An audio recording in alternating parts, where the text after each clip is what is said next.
Karibu sana mwiroreri thiini wa Kikuyu Star TV na imwe kwa imwe ngutware nginya kwi mundu uikaine ta Martha Hinga mena mundu uikaine ta Esther Muthoni kana Tata Esi, na angikorwo ni uhonokete ri wagirirwo kumwita Reverend Esther Muthoni. Riu ri angikorwo wi hau ri na ni wendete kindu gigwitwo mucene wa Martha Hinga ri wigie Tata Esi no wethire kundu kungi gwa guthie. Riu gogo ni undu wake ni tondu wa riri mundu ugwitwo Martha Hinga ri ni akirikitie kuhoya kindu gitagwo urekeri kuri mundu wikaine ta Esther Muthoni. Makofi kidogo.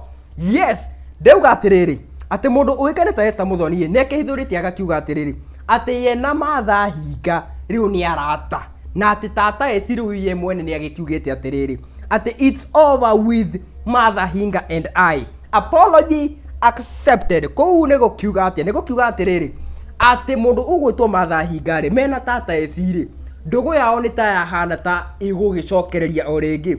Rikana mundu wikaine ta Tata Esi ni agikoretwo agikianiko ni mundu wikaine ta Martha Hinga, na rikana ona Tata Esi ni agikoretwo akiruma muno mundu ugwitwo Martha Hinga hamwe na mashabiki ake. Koguo ri angikorwo wi haria ri na ni ukendete mucene wa mundu ugwitwo Martha Hinga ri no urorire kundu kungi kuria ugukiurira niguo ugukione mucene wa mundu wikaine ta Tata Esi. Ngina kahinda kangi ri rekai tukungwire ndugu ino njeru.